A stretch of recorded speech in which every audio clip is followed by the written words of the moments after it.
नमस्कार। चलिए आपके पाम का एनालिसिस करते हैं, क्या कुछ आपकी पाम बताती है। और पाम का एनालिसिस करने से पहले एक बार मैं आपकी कुंडली चेक कर लेती हूँ, क्या कुछ आपकी कुंडली बोलती है। देखिए 10 जून 1989 है आपका बर्थ। 10 यानी कि 1 नंबर है आपका। न्यूमरोलॉजिकली पॉइंट ऑफ व्यू से मैं देखूं तो 1 नंबर है। 1 नंबर जो रिप्रेजेंट करता है वो सन को और सूर्य। ये लोग बाय बॉर्न लीडर होते हैं, कहीं झुकना नहीं पसंद करते, मान सम्मान स्वाभिमान के साथ जीना पसंद करते हैं। आप लोगों में लीडरशिप क्वालिटी बहुत अच्छी होती है और ऐसे लोगों को गवर्नमेंट जॉब वगैरह होने के चांसेस बहुत ज़्यादा बढ़ जाते हैं अकॉर्डिंग टू न्यूमरोलॉजिकली, बट मैं देखूंगी कुंडली भी। उसके बाद इन तीनों को ऐड करेंगे तो 7 नंबर आएगा। तो 7 नंबर जो कि केतु द्वारा रूल किया जाता है। तो देखिए आप में जो गुण होगी रिपीटेड थॉट्स होगी, जल्दी कोई चीज को भूल नहीं पाते होंगे, बार बार ये पुरानी चीजें याद आना, ये सब नेचर होता है आप लोगों का। आप लोगों में क्वालिटी क्या होता है, इंट्यूटिव होते हैं। तो इंट्यूशन के बल पे भी कोई काम आप अच्छे से कर सकते हैं, तो ये आपका अच्छा रहता है। चलिए उसके बाद आपकी कुंडली देखते हैं। कुंडली सबसे पहली जो कुंडली है आपकी कर्क लगन की कुंडली है। आपकी राशि बन रही है सिंह, है ना, सिंह राशि बन रही है, कर्क लगन की कुंडली है। और यहाँ पे आप देखेंगे लग्नेश बन रहे हैं चंद्र। चंद्र हैं आपके 2nd हाउस में केतु के साथ में। तो यहाँ पे तो हो गया ग्रहण योग बन गया आपका, तो इसकी आपको करनी पड़ेगी रेमेडीज। और दूसरी चीज मंगल 4th नंबर में, यानी कि मंगल आपका हो गया नीच का, लगन में ही नीच का हो गया। और ये 5th हाउस के स्वामी और 10th हाउस के स्वामी बन रहा है। रोजगार संबंधी, विद्या अध्ययन संबंधी प्रॉब्लम आएगी। उसके बाद देखिए यहाँ 5th नंबर के स्वामी सूर्य, धन भाव और भाग्य भाव है ना, इन दोनों का संबंध बन रहा है। बुध गुरु ये अच्छा है। देखिए यहाँ से भी एक तरह से मैं देखूँ तो बुध गुरु है, हालांकि ये तो है 2 शत्रु राशि में है, 2 ग्रह, एक है आपके मित्र। तो देखिए यहाँ पे क्या होता है ना, गवर्नमेंट के क्षेत्र में आप अगर तैयारी करेंगे तो उसमें आपको सक्सेस मिलने के चांसेस हैं, लेकिन आपको रेमेडीज करना पड़ेगा कुछ, फिर जाके ये चांस बनेगा। ठीक है। 6 नंबर है, इसके स्वामी बुध, पराक्रम भाव के स्वामी बुध। बुध भी आपके लाभ भाव में बैठे हुए हैं, ये भी बहुत अच्छा फल है। ये 12th हाउस का भी स्वामी है, तो दोनों का स्वामी बुध है। तो कम्युनिकेशन से रिलेटेड काम में आपको सक्सेस मिलेगी। मीडिया लाइन, एंकरिंग लाइन, बोलने वाला काम, स्पीच लिखना, इन सभी कामों में आपको सक्सेस मिलेगा। बिजनेस में भी आपको सक्सेस मिलेगा। 7 नंबर यानी कि शुक्र। शुक्र आपके कहाँ है, देखिए 12th हाउस में चले गए। अब क्या हुआ, तो यहाँ पे आपको दिक्कत क्या हो जाएगा, शुक्र लग्जरी कंफर्ट, तो इन सभी चीजों में दिक्कत करेगा यहाँ पे शुक्र, है ना। लेकिन ये शुक्र आपको यहाँ क्या करेगा, 12th हाउस खर्चे की, तो लग्जरी कंफर्ट में व्यक्ति बहुत ज्यादा खर्च करने वाले होते हैं, दिक्कत यहाँ पे होगी आपको। 8 नंबर है, 8 नंबर यानी कि मंगल, है ना, वृश्चिक राशि। तो 8 नंबर और 1 नंबर, इसके स्वामी मंगल आपके लगन में बैठे हैं, बहुत अच्छी बात है। त्रिकोण भाव और केंद्र भाव के स्वामी लगन में बैठे बेस्ट होता है, लेकिन क्या हो गए, नीच के हो गए। तो यहाँ पे क्या करेंगे, प्रॉब्लम करेंगे, तो इसकी रेमेडीज है। 9 नंबर आपके हो गए धनु राशि और आपके मीन राशि, दोनों के स्वामी गुरु हो गए, यानी कि आपके 6th हाउस का और आपके त्रिकोण भाव और त्रिक भाव के स्वामी बनते हैं, ये आपके त्रिक भाव में बैठ गए हैं। तो यहाँ पे ये गुरु अच्छा फल देगा। गुरु अच्छा फल देगा तो अच्छा मैरिज लाइफ को दिखाता है, अच्छे फल देगा तो अच्छे एजुकेशन को दिखा रहा है, इन सभी चीजों को दिखा रहा है। लेकिन ऑब्स्टिकल आएगा फिर जाके एजुकेशन आपको प्राप्त होगा। 10 नंबर है, 10 नंबर मकर राशि, इसके स्वामी केन, तो ये तो आपको बहुत दिक्कत करेगा। 7th हाउस के स्वामी शनि, यहाँ पे कोर्ट कचहरी, रोग रिपुड़ीन थोड़ा परेशान करेगा। उसी प्रकार 8th हाउस के स्वामी भी शनि, ये भी आपके 6th हाउस में गए हैं, लेकिन यहाँ पे विपरीत राजयोग भी आपका बन रहा है। 11th हाउस के स्वामी आपके यहाँ पे हैं शनि, तो ये विपरीत राजयोग बना दिया। तो आप पढ़ाई कुछ और चीज का करेंगे, काम कुछ और चीज का करेंगे, लेकिन आपको सक्सेस किसी और चीज में मिलेगा। आप अपने इंटरेस्ट के बेस पे काम करेंगे, इंटरेस्ट के बेस पे आपको करियर मिलेगा।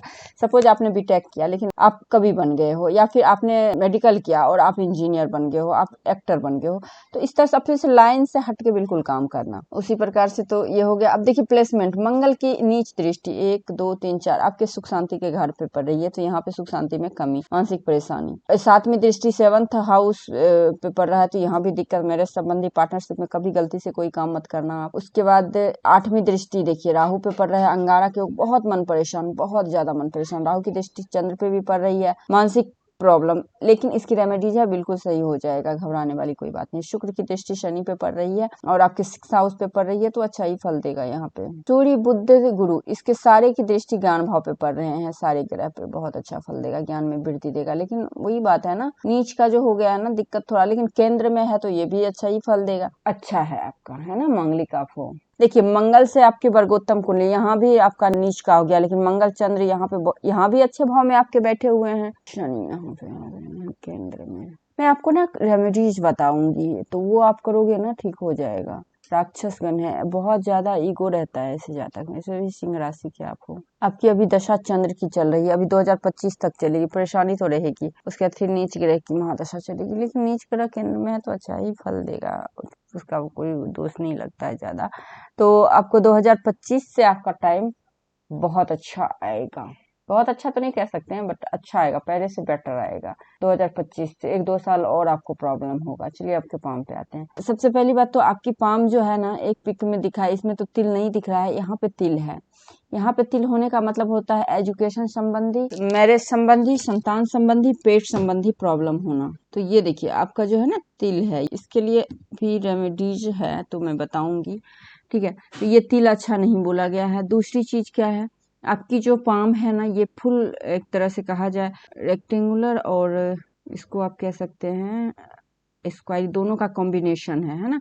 रेक्टेंगुलर और कॉम्बिनेशन है दोनों का, तो मेंटली और फिजिकली दोनों वर्क करने वाले होते हैं, इंडिपेंडेंट नेचर के होते हैं, किसी का रोक टोक, किसी का इंटरफेयर लाइफ में नहीं पसंद होता है। बहुत स्ट्रगल रहता है लाइफ में, है ना, क्योंकि डाउन सेटिंग है। उसके बाद फिंगरें जो है ना, पाम के कंपेरिजन बहुत शॉर्ट है, तो किसी के अंडर में काम करना बिल्कुल पसंद नहीं आता है। बहुत जल्दी कोई निर्णय लेते हैं, जल्दबाजी करने वाले इंसान होते हैं ऐसे लोग। देखिए गुरु की फिंगर भी आपका डाउन है ना, गुरु का फिंगर भी डाउन है और सूर्य का फिंगर अप है। तो कहीं ना कहीं देखिए यहाँ पे सूर्य का फिंगर अप होने से, बड़ी होने से, कहने का मतलब हो गया बड़ा है ना, आपके जुपिटर के फिंगर से सूर्य के फिंगर बड़ी है, तो बड़ी होने का मतलब है कि गवर्नमेंट से फायदा, पिता से फायदा। लेकिन यहाँ पे अपने हित का रक्षा नहीं करना, अकेले एजुकेशन में दिक्कत आना, इन सभी दिक्कत को दिखा रहा है, ठीक है। इसकी रेमेडीज करेंगे, बिल्कुल ठीक हो जाएगा। अकेले रहना ऐसे जातकों को बहुत पसंद आता है, या फिर लाइफ में किसी ना किसी वजह से अकेले हो ही जाते हैं। और कल्ट में बहुत ज्यादा रुझान होता है, टेक्निकल नॉलेज होता है, योजनाएं बहुत अच्छे बनाने वाले होते हैं, सारे गुण आप में हैं। सूर्य अच्छा है तो गवर्नमेंट जॉब होने की संभावनाएं बहुत है, क्रिएटिव टैलेंट अच्छा है। बुद्ध थोड़ा सा है तो अपनी बातों को जल्दी से किसी से नहीं शेयर करते हैं, थोड़ी सी मैनेजमेंट में प्रॉब्लम आती है, एरर आना है ना कम्युनिकेशन में।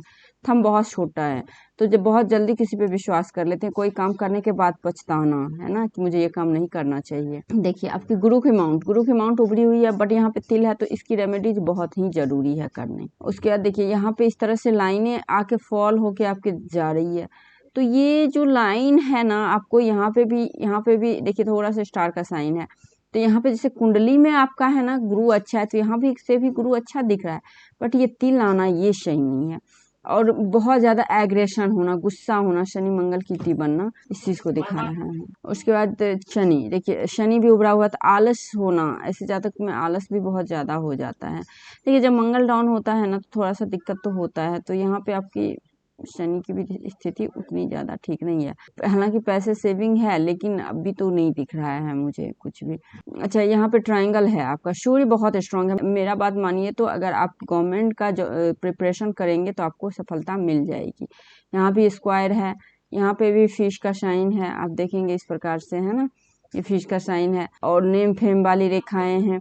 तो मुझे जो लग रहा है, या तो आप विदेश के साथ एमएनसी में कोई काम कर लीजिए, या विदेश के साथ कोई व्यापार कर लीजिए। अगर व्यापार करना चाहते हैं तो व्यापार का अच्छा है, क्योंकि बुध का है ना माउंट बहुत ज्यादा स्पेस लिए हुए है, और बुध के माउंट पे ही इस तरह से ट्रायंगल है। तो व्यापार के पॉइंट ऑफ व्यू से हाथ अच्छा है, या गवर्नमेंट जॉब, है ना। गवर्नमेंट जॉब में आपको उतनी बड़ी पोस्ट नहीं मिलेगी जितनी कि व्यापार में आपको मिल सकती है। उसके बाद आप देखेंगे ना, सबसे अच्छा यहाँ पे देखिए, यहाँ पे एकदम क्लियर कट फ्लावर का साइन है, तो ये मंगल का क्षेत्र होता है ना, मंगल का, यहाँ पे मंगल का, राहु का, ये सारे सूर्य माउंट के नीचे। तो गवर्नमेंट जॉब, व्यापार बहुत अच्छा आपका है। ये पूरा एरिया आपका देखेंगे बहुत सुंदर फ्लावर से भरा पड़ा है, तो ये बहुत शुभ है आपका। बाहरी मंगल अच्छा है, मेंटली स्ट्रांग है, लेकिन अंदरूनी मंगल उतनी अच्छी नहीं है, तो फिजिकली थोड़ी वीक वगैरह होती रहती है प्रॉब्लम। चंद्र आपका अच्छा है, माउंट अच्छा है, चंद्र पे लाइन है, लॉन्ग डिस्टेंस की यात्रा आपको होगी ही होगी। उसके बाद देखिए आपका केतु माउंट पे भी फिश का साइन, मोक्ष की प्राप्ति होना, विदेशों से लाभ होना, विदेश जाके कमाना, विदेश से पैसे आना, नेटवर्किंग संबंधी काम करना, परंपरागत काम करना, ट्रेडिशनल काम करना आपके लिए अच्छा है। शुक्र माउंट भी आपका बहुत अच्छा है, लग्जरी कंफर्ट लाइफ में रहेगी, लेकिन ये दबा हुआ है तो ये सब पाने में स्ट्रगल आपको करना पड़ेगा।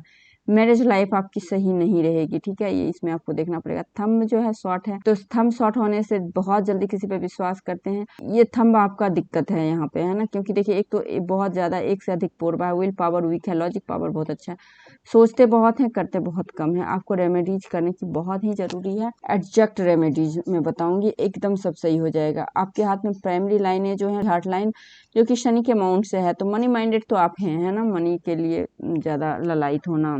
दूसरी चीज डबल माइंड लाइन है, बहुत रिच फैमिली में शादी होना, बहुत रिच बनना, आने वाले टाइम में पैसा आपको ऐसे आएगा आप सोच भी नहीं सकते हो।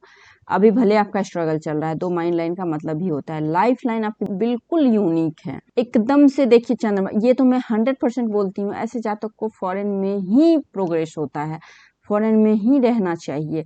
कभी किसी जगह से अगर ऑफर आए फॉरेन का तो फटाक से आप चले जाइए, वहां पे बहुत अच्छा ग्रोथ होगा।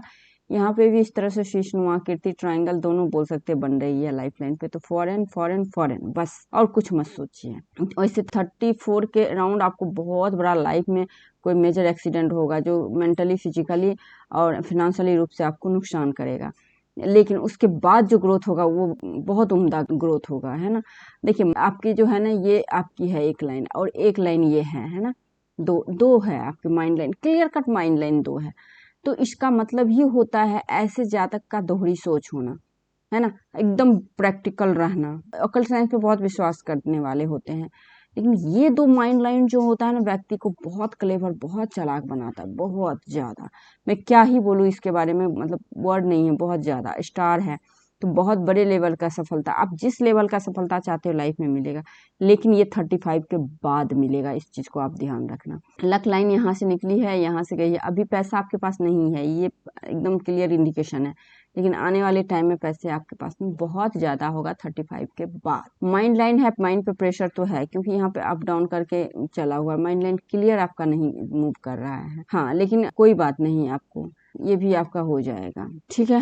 उसके बाद मनी ट्रायंगल भी है, ट्रायंगल राहु माउंट पे ट्रायंगल तो आप सबको पता है, फॉरेन से धन लाभ, मनी ट्रायंगल है, पैसे आएंगे भी सेव भी होंगे, इसीलिए तो मैं बोल रही हूँ फॉर फ्यूचर आपको पैसे की कोई कमी नहीं होगी, ठीक है। अब बाकी जो छोटी छोटी लाइन है उसका कोई मतलब बनता नहीं है, जो क्लियर मतलब बनता है उसका मैंने विश्लेषण कर दिया। यदि कोई लाइन रह गई है या फिर कुछ सवाल है तो आप मेरे से पूछ सकते हो, ठीक है। और रेमेडीज मैं आपको कॉल पे या फिर व्हाट्सएप पे आपको दे दूंगी।